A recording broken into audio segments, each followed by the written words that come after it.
Kami sekalian senang berjumpa dengan anak-anak kami pada awal tahun ajaran ini. Kita akan masuk ke materi bab berikutnya, yaitu tentang dunia tumbuhan atau sering disebut sebagai planting. Sekarang kita masuk, atau plantae kata orang. Sekarang kita lihat ciri-cirinya. Yang boleh dikatakan tumbuhan itu adalah jika dia eukariotik atau memiliki membran inti sel, atau membran intinya memiliki membran, itu eukariotik. Yang kedua adalah multiseluler atau memiliki banyak sel. Yang ketiga memiliki dinding sel yang tersusun dari selulosa. Dan yang paling penting adalah memiliki klorofil atau yang disebut dengan zat hijau daun, dan menyimpan cadangan makanan dalam bentuk amilum atau pati. Secara umum telah memiliki yang dinamakan dengan organ tubuh. Jadi kalau kita manusia, organ tubuh kita ada tangan, ada mata, ada telinga. Jadi kalau pada tumbuhan, apakah yang termasuk ke dalam organ tubuhnya? Yaitu akar, batang, dan daun. Sekarang kita lanjutkan berikutnya. Berdasarkan ada tidaknya organ tubuh, tumbuhan dibagi menjadi dua bagian, Talopita dan Kormopita. Talopita adalah tumbuhan yang belum memiliki akar, batang, dan daun, sedangkan Kormopita adalah tumbuhan yang telah memiliki akar, batang, dan daun. Hanya dikatakan berdasarkan ada tidaknya organ tubuh. Tumbuhan Kormopita atau Kormopita ini sering juga disebut dengan istilah tumbuhan berkormus katanya. Ini tumbuhan talus. Talopita atau talus, Kormopita atau kormus, sama saja itu artinya ya. Sedangkan tumbuhan kormus atau Kormopita dibagi menjadi dua bagian, Kormopita berspora dan Kormopita berbiji. Maksudnya di sini adalah mereka sama-sama memiliki organ tubuh, tetapi yang berspora ini adalah berkembang biak dengan menggunakan spora, sedangkan berbiji berkembang biak dengan menggunakan biji.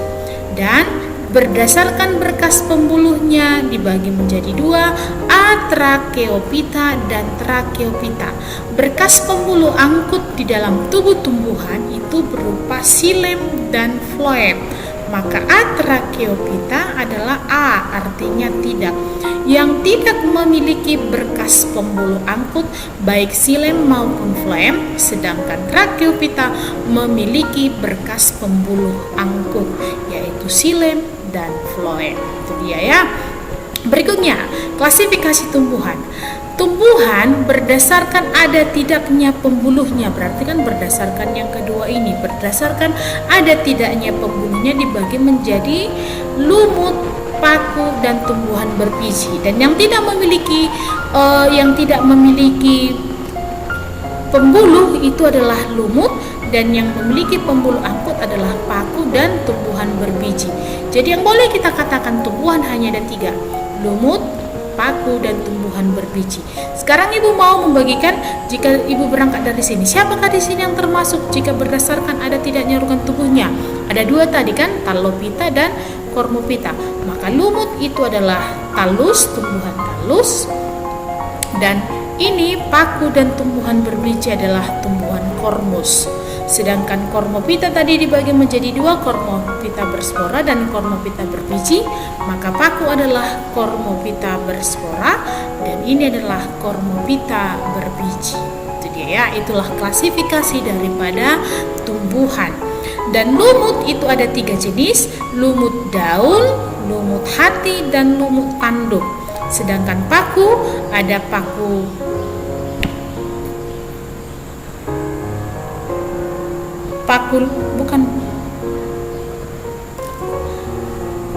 kawat, paku ekor kuda, dan paku sejati. Tumbuhan berbiji ada yang berbiji terbuka dan ada yang berbiji tertutup. Yang berbiji terbuka itu adalah Conifera, Kikadopita, Gingopita, dan Gnetopita. Conifera ini contohnya pinus, Kikadopita ini contohnya kikas rumpi, Gingopita ini contohnya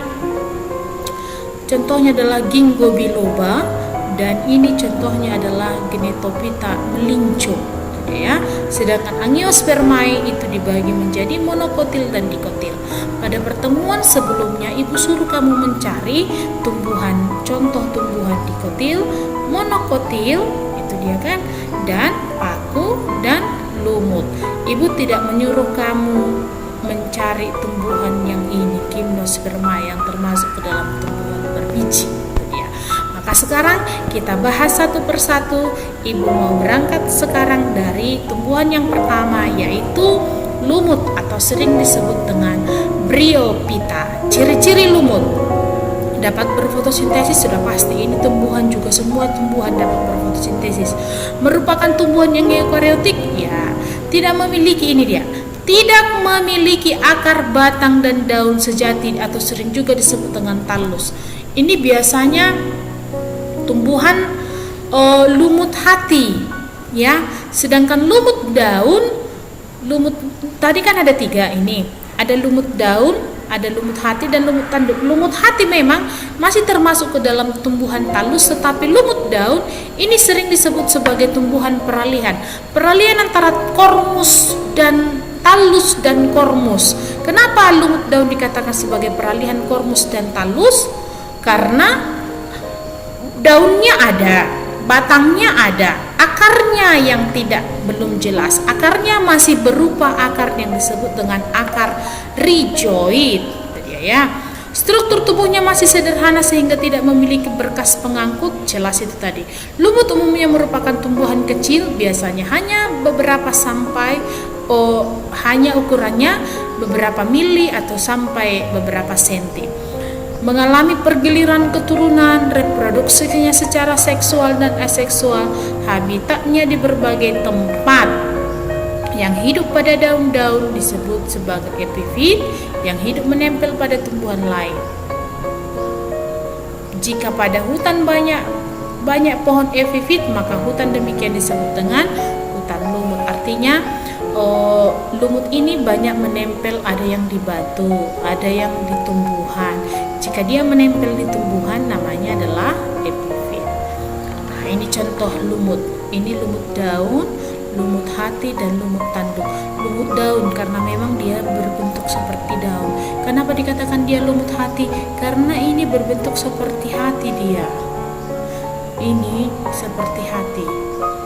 Kenapa dikatakan dia lumut tanduk? Karena memiliki seperti sebuah tanduk. Itu dia, ya. Jadi pemberian namanya ini memang berdasarkan ciri-cirinya. Memiliki banyak daun, berbentuk seperti hati, dan ada tanduknya. Ini contohnya adalah Sphagnum, Marchantia polymorpha contohnya, dan Anthoceros. Ini nanti lumut hati itu ada di atasnya. Jadi ini apa? Ini adalah sporogoniumnya, tempat penyimpanan sporanya. Itu dia, ya. Kita lanjutkan. Ini dia lumut daun. Jika ini biasanya kita akan menjumpai yang benar-benar ada sporogoniumnya ini di hutan yang lebat. Kalau yang menempel di dinding masih jarang, dia sudah ada ini. Ini lumut hatinya, ya. Ini dia. Nah, ini lumut tanduknya, sporofitnya. Kita lanjut berikutnya, yaitu pergiliran keturunan lumut, atau ibu singkat di sini dengan Ramalches. Pergiliran keturunan lumut dibagi menjadi 2 fase. Ada yang disebut dengan fase gametofit dan fase sporofit. Maka dari garis panah ini, dari zigot ini ibu potong 2. Maka dari spora sampai ke sini ini dinamakan dengan masa atau fase gametofit, sedangkan zigot sampai spora itu adalah masa sporofit atau fase sporofit. Maka pergiliran keturunan lumut dimulai, atau ibu singkat dengan Ramalches. Ra itu ibu ambil dari spora, berarti ra spora. Ma dari protonema, lalu menjadi lumut, tumbuhan lumut, lalu garis kan. Lumut Ada yang menghasilkan sel kelamin jantan atau yang disebut dengan archegonium, dan antheridium yang akan menghasilkan sperma dan menghasilkan ovum. Lalu terjadi perkawinan. Ini berarti ini maksudnya perkawinan. Hasil perkawinan itu menghasilkan yang dinamakan dengan Z, zigot. Embrio, di sini tidak tertulis embrio ya. Dan S, sporangium atau menghasilkan spora. Lalu spora akan kembali ke sini. Spora akan kembali menghasilkan protonema, lalu berubah menjadi lumut, menghasilkan asperma dan ovum, kawin menjadi zigot, menghasilkan sporangium lagi. Kita lihat bagaimana sebenarnya konsepnya. Ini adalah sebuah tumbuhan. Ini berasal dari spora ya. Kita berasal dari sebuah spora. Spora yang jatuh di tempat yang lembab akan berubah menjadi protonema. Lalu protonema itu akan semakin dewasa menjadi tumbuhan lumut. Tumbuhan lumut yang dewasa. Tumbuhan lumut itu ada yang menghasilkan antheridium atau menghasilkan sperma, dan ada yang menghasilkan ovum yang tersimpan di dalam archegoniumnya. Lalu ini dia, terjadilah sebuah perkawinan, dihasilkanlah zigot di dalam tubuhnya ini. Ini tumbuhan tadi ya, tumbuhan itu menghasilkan, misalkan kan datanglah hujan, maka lumut itu sperma pada di sini akan masuk ke ovumnya yang ada di ujung ini. Ibaratkan ini adalah sel kelamin jantannya, ini adalah sel kelamin betina. Datanglah hujan, jatuhlah misalkan sporanya, datang hujan, dibawalah dia, jatuhlah, masuklah dia ke dalam sini. Terjadilah perkawinan hingga akhirnya ini telurnya tadi ya, ovumnya, hingga akhirnya muncullah sebuah sporofit muda ini. Akhirnya sporofit itu menjadi dewasa. Ini dia tadi yang ibu lihat gambar. Ini adalah sporogonium yang ini tadi. Ini. Maka jangan heran kenapa ada tumbuhan yang udah ada ini, ada tumbuhan yang tidak ada yang keluar ini. Berarti tumbuhan yang ini masih hanya sampai batas gametofit. Mereka belum mengalami yang dinamakan dengan fase sporofit tadi. Maka kenapa tidak ada sporangiumnya? Nggak apa-apa, berarti mereka belum mengalami fase sporofit yang ini tadi. Hingga akhirnya kalau sudah musim kering, ini namanya kotak spora ya. Kalau sudah musim kering, akhirnya jatuhlah spora di tanah. Datang lagi musim hujan biasanya. Kenapa musim hujan itu banyak lumut? Karena mereka itu sporanya dibawakan melalui aliran air pada umumnya. Masuk lagi di bawah. Begitulah pergiliran keturunannya. Jadi jika dia masih dalam posisi ini sampai daun begini, dia masih sampai di masa gametofit, belum mengalami yang dinamakan dengan sporofit. Kalau sudah muncul ini, berarti sudah mengalami fase sporofit.